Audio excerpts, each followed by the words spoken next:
Hi friends, welcome to Shanti reviews. ప్రతిరోజు ఈ సీరియల్లో ఏం జరిగిందో ముందుగా తెలుసుకోవాలనుకుంటున్నారా? అయితే తప్పకుండా మన ఛానల్ని సబ్స్క్రైబ్ చేసి పక్కనే ఉన్న బెల్ ఐకాన్ని క్లిక్ చేయండి. అప్పుడు మేము వీడియో పోస్ట్ చేయగానే అందరికన్నా ముందుగా ఈ సీరియల్ రివ్యూని మీరే తెలుసుకోవచ్చు.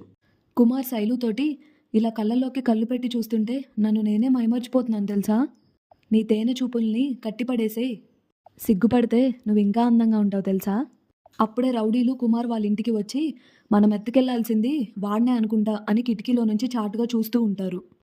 అవును, ఆ పక్కన అమ్మాయి మినిస్టర్ వాళ్ళ అమ్మాయి కదూ, తనకు అనుమానం రాకుండా ఎలా తీసుకెళ్లాలరా మనం? వెయిట్ చేద్దాంరా తను వెళ్ళిపోయేదాకా.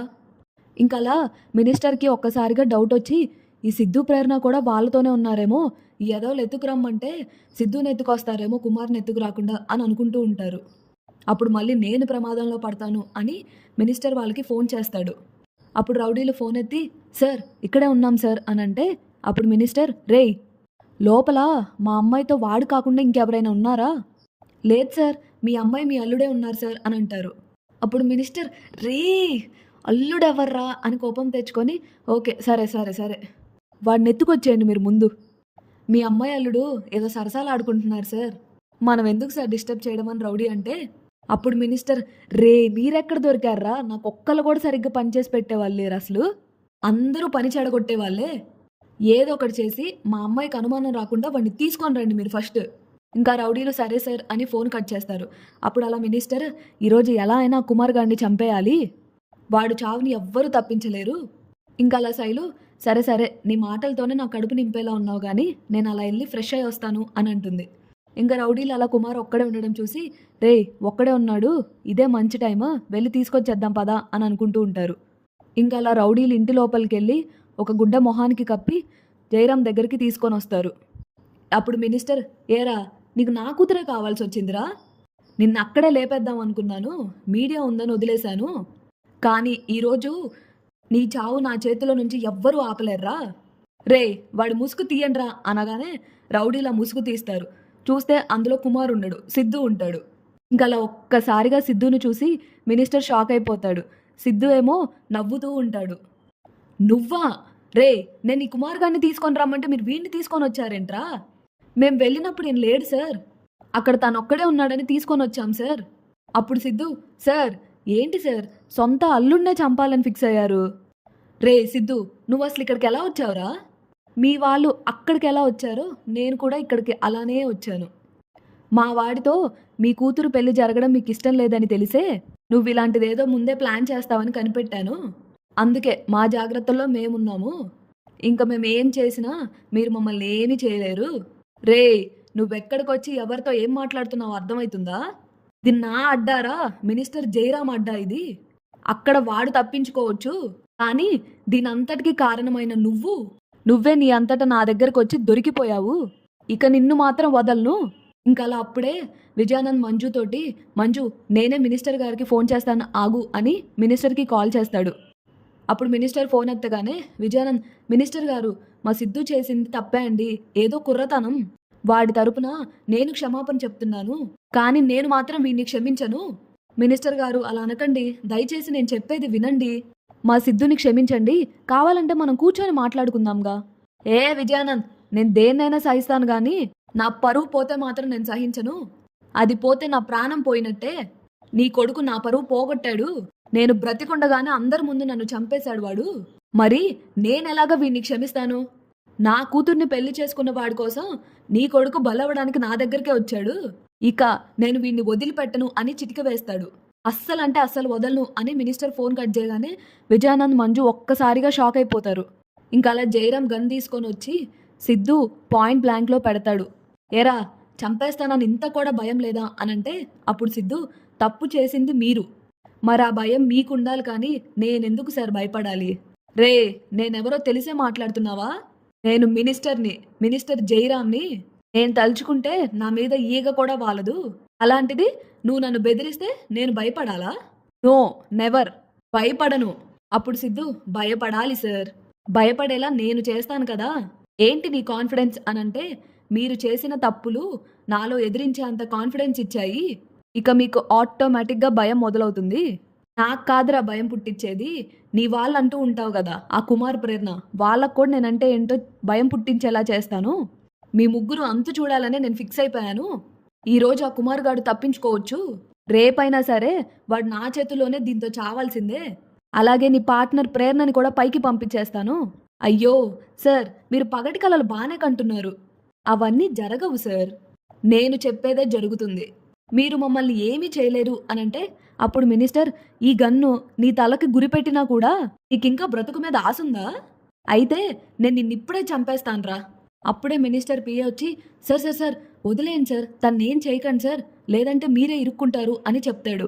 ఏం మాట్లాడుతున్నావయ్యా, ఏం జరిగింది అసలా, ఎందుకు వీడిని వదిలేయమంటున్నావు? సార్ బయట మీడియా వాళ్ళు వచ్చారు సార్ అనగానే ఒక్కసారిగా జయరాం షాక్ అయిపోతాడు. వస్తే ఏంటి, వాళ్ళని ఆపేసేయి, అట్నుంచి అట్టే బయటికి పంపించేసే. సార్ మీరు పిలిపిస్తే మీరు చెప్పినట్టుగానే వెళ్ళిపోయేవాళ్ళు సార్, కానీ వాళ్ళని పిలిపించింది ప్రేరణ సార్ అనగానే ఒక్కసారిగా జయరాం షాక్ అవుతాడు. తనతో పాటు మీ అమ్మాయి గారు అల్లుడు గారు కూడా వచ్చారు సార్ అని చెప్తాడు. ఏంట్రా నువ్వు అనేది అనంటే అప్పుడు ఆ పిఏ, సార్ విషయం అంతా వాళ్ళకి తెలిసిపోయినట్టుంది సార్, నువ్వు సీక్రెట్గా చేయాలన్న తప్పు పబ్లిక్గా ఎలా తెలిసిందా అని ఆలోచిస్తున్నావా అని సిద్ధు అంటూ ఉంటాడు. సిద్ధు అలా సోఫా మీద కాలు మీద కాలేసుకొని కూర్చొని మినిస్టర్ కళ్ళు చూస్తూ నేనే చెప్పా అని అంటాడు. మనకింకలా ఫ్లాష్ బ్యాక్లో ఏం జరిగిందో చూపిస్తూ ఉంటారు. ప్రేరణ సిద్ధుతోటి, సిద్ధు మనకి కరెంట్ అఫైర్స్ ఏమున్నాయో లేటెస్ట్ దాంట్లో పంపించినవి చూపిస్తా అన్నారు, విశ్వనాథ్ గారు కాల్ చేస్తా అన్నారు అని సిద్ధుతో చెప్తూ ఉంటుంది. నైట్ దాని గురించి డిస్కస్ చేద్దాం, బాయ్ అని చెప్పి ప్రేరణ వెళ్ళిపోతూ ఉంటుంది. అప్పుడే సిద్ధు కుమార్కి కాల్ చేస్తే ఫోన్ లిఫ్ట్ చేయడు. వీడేంటి ఇన్నిసార్లు ఫోన్ చేసినా కాల్ లిఫ్ట్ చేయట్లేదు అని డౌట్ వస్తుంది. ఏదన్నా అయ్యి ఉంటుందేమో, ఎందుకైనా మంచిది ఒకసారి సీసీటీవీ కెమెరా చెక్ చేస్తాను అని ఫోన్లో కెమెరాని చూస్తూ ఉంటాడు. అప్పుడే ఆ రౌడీలు విండోలో నుంచి తొంగి చూడడం చూసి సిద్ధు, నా అనుమానమే నిజమైంది, ఖచ్చితంగా వీళ్ళ మినిస్టర్ మనుషులే అయి ఉంటారు. ఇంకా మళ్ళీ కుమార్కి ఫోన్ చేస్తే అప్పుడు కుమార్ ఫోన్ ఎత్తుతాడు. రే ఎందుకురా పద్దాకు ఫోన్ చేసి విసిగిస్తావు మమ్మల్ని, నేను శైలుతో బయటికి వెళ్తున్నా, ఒక వారం రోజులు నేను కేఫ్కి రాను, వదిలే నన్ను. రే నువ్వు డేంజర్లో ఉన్నావురా పిచ్చోడా, అర్జెంటుగా నేను చెప్పింది చెయ్యి అనంటే అప్పుడు కుమార్, ఏంట్రా నువ్వు అనేది, అవునరా నువ్వు నాతో మాట్లాడుతున్నట్టు ఏ అనుమానం రాకుండా నీ వెనకెవరైనా నిన్ను గమనిస్తున్నారేమో చూసి చెప్పు. అప్పుడు కుమార్ సెల్ఫీ కెమెరా ఆన్ చేసుకొని విండో కళ్ళు పెట్టి అలా చూసి ఎవరో ఉన్నారు అని తెలుసుకుంటాడు. మామా నువ్వు చెప్పింది నిజమేరా, ఎవరో ఉన్నారా అని అంటే అప్పుడు సిద్ధు, వాళ్ళు నీ కోసమే వచ్చారు, మీ మినిస్టర్ మామే పంపించాడు, మరి నన్ను ఏం చేయమంటావురా అని కుమార్ టెన్షన్ పడుతూ ఉంటే అప్పుడు సిద్ధు, వెయిట్, అనుమానం రాకుండా ఒక 10 నిమిషాలు మేనేజ్ చేయి, నేను అక్కడికి వచ్చి మిగతాదంతా చూసుకుంటాను. సరే నువ్వు తొందరగా రారా అనంటే అప్పుడు సిద్ధు, బయలుదేరుతున్నాను ఆగు అని అంటాడు. ఇంకా అలా రౌడీలు లోపలికి వచ్చి తలకి గుడ్డ వేసే టైంకి అప్పుడే కుమార్ని బయటికి పంపించి సిద్ధుని కూర్చోబెడతాడు. ఇంకా అలా రౌడీలు సిద్ధుని తీసుకొని వస్తారు. ఇదంతా మనకి ఫ్లాష్ బ్యాక్లా చూపిస్తూ ఉంటారు. ఇదంతా సిద్ధు జయరామ్కి చెప్తూ అలా ఇంక నేను వెళ్ళి కుమార్ ప్లేస్లో నేను కూర్చున్నాను అని చెప్తాడు. మీ వాళ్ళు తెలివి తక్కువ వాళ్ళు కాబట్టి ఎత్తుకొచ్చేయమన్నారు కదా అనే కంగారులో వెనక నుంచి నేను ఎవరో కూడా గమనించలేదు, నన్నే కుమార్ అనుకొని ఇక్కడికి తీసుకొచ్చేశారు. చావు తెలివితేటలు మీకే కాదు సార్, మాకు కూడా ఉంటాయి. మీరేం చేస్తారో తెలిసే నా జాగ్రత్తలో కూడా నేనున్నాను. అయినా పదవుంది కదా అని పరిస్థితులన్నీ మీకే అనుకూలంగా ఉండాలి అంటే సార్ తప్పు కదా. ఇప్పుడు చూడండి మీ పరిస్థితి ఎలా అయిందో, చంపేయండి సార్ చంపేయండి.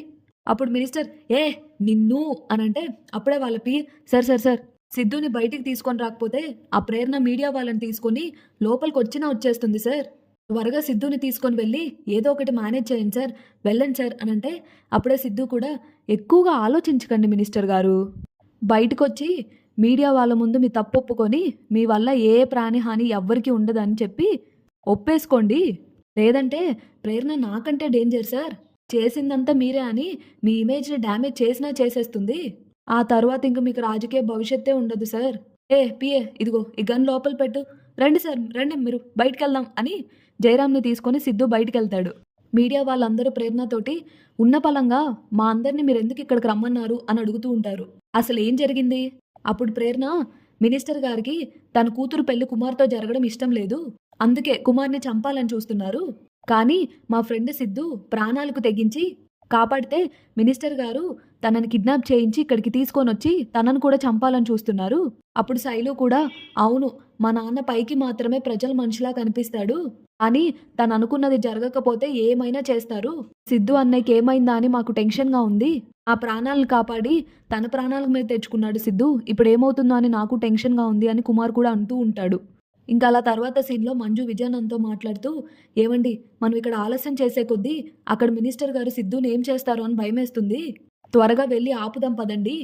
ఎలా మంజు? మనం చెప్తే వినే పరిస్థితిలో లేరాయనసలు. లేదంటే ఎలాగైనా నేనే వెళ్లి సిద్ధూని తీసుకొచ్చేవాడిని. సరే అయితే నేనే వెళ్తాను అని మంజు వెళ్ళబోతుంటే అప్పుడు విజయానంద్, "ఏ మంజు ఆగు" అని తననాపుతాడు. "నన్నాపకండి. సిద్ధూని నేను కాపాడుకోవాలి. తప్పుకోండి." మంజు, "అది కాదు. నేను చెప్పేది విను ఒకసారి. మీరు తప్పుకుంటారా? లేదా నేను తోసుకొని వెళ్ళిపోమంటారా?" ఇంకలా అప్పుడే ప్రేరణ కూడా మీడియా వాళ్ళని తీసుకొని లోపలికి వెళ్ళబోతుంటే, అప్పుడే సిద్ధు మినిస్టర్‌ని తీసుకొని బయటికొస్తాడు. అప్పుడే విశ్వాసం వచ్చి, "సిద్ధు బాబు గురించి మీరేం టెన్షన్ పడకండి. బాబు బానే ఉన్నారు. కావాలంటే ఇది చూడండి" అని ఫోన్‌లో మీడియా వాళ్ళ దాని గురించి చూపిస్తూ ఉంటాడు. ఇంకా అలా ప్రేరణ సిద్ధుని, "సిద్ధు నీకేం కాలేదు కదా? నువ్వు బానే ఉన్నావు కదా?" అనంటే, అప్పుడు సిద్ధు, "నాకేం కాలేదు ప్రేరణ." ఇంకప్పుడు విజయానంద్ ఆ విశ్వాసం చూపించిందాన్ని చూపించి, "చూసావు కదా మంజు, మన సిద్ధు సేఫ్. ఇక నువ్వేం టెన్షన్ పడకు" అనంటే, అప్పుడు మంజు సరే అనంటుంది. ఇంకక్కడ మీడియా వాళ్ళ ముందు ప్రేరణ మినిస్టర్ తోటి, "ఒక మనిషి ప్రాణాలు తీయాలనుకునే ఈ పెద్ద మనిషి ప్రజల మనిషా? కాదు. వెంటనే ఈయన విశ్వరూపాన్ని అందరికీ తెలియజేయాలి." ఇంకలా సిద్ధు మినిస్టర్ చెవిలో, "సార్ ఆలస్యం చేస్తే ప్రేరణ ఆటం బాంబ్‌లా పేలుతుంది. ఆ తర్వాత ఏం జరుగుతుందో ఇంక మీ ఇష్టం. మీకు నిజంగానే మీ అమ్మాయి పెళ్లి కుమార్‌తో జరగడం ఇష్టం లేదా?" అని మీడియా వాళ్ళు అడుగుతారు. "మరి మా ముందే మీ అమ్మాయి పెళ్లిని అంగీకరించి పెళ్లి చేశారని చెప్పిందంతా అబద్ధమేనా?" "అబద్ధం కాబట్టే ఎవరికీ తెలియకుండా చివరికి తన అల్లుడిని కూడా చంపాలని చూస్తున్నాడు" అని ప్రేరణ అంటుంది. అప్పుడు మినిస్టర్, "నేనేం చంపాలని చూడలేదు" అనంటే, అప్పుడు ప్రేరణ, "మరి కుమార్ కోసం మీ మనుషులు ఎందుకొచ్చారు?" అని అడుగుతుంది. "ఎందుకు తనని కిడ్నాప్ చేయాలని చూశారు?" అప్పుడు మీడియా వాళ్ళు కూడా, "సమాధానం చెప్పండి సార్" అనంటే, అప్పుడు మినిస్టర్, "అవన్నీ అబద్ధాలే. నా కూతురు జీవితాన్ని నేనెందుకు నాశనం చేయాలని చూస్తాను? మీరే చెప్పండి. ఒకవేళ అలా చేసేవాడినే అయితే గుళ్ళో ఎందుకు నేను వీళ్ళిద్దరి పెళ్లి చేస్తాను?" ఇది ఫ్రెండ్స్ ఈరోజు ఎపిసోడ్‌లో జరిగిన రివ్యూ. రేపటి ఎపిసోడ్‌లో ఏం జరుగుతుందో తెలుసుకోవాలి అనంటే మన ఛానల్‌ని లైక్ చేసి సబ్స్క్రైబ్ చేయండి. Thanks for watching.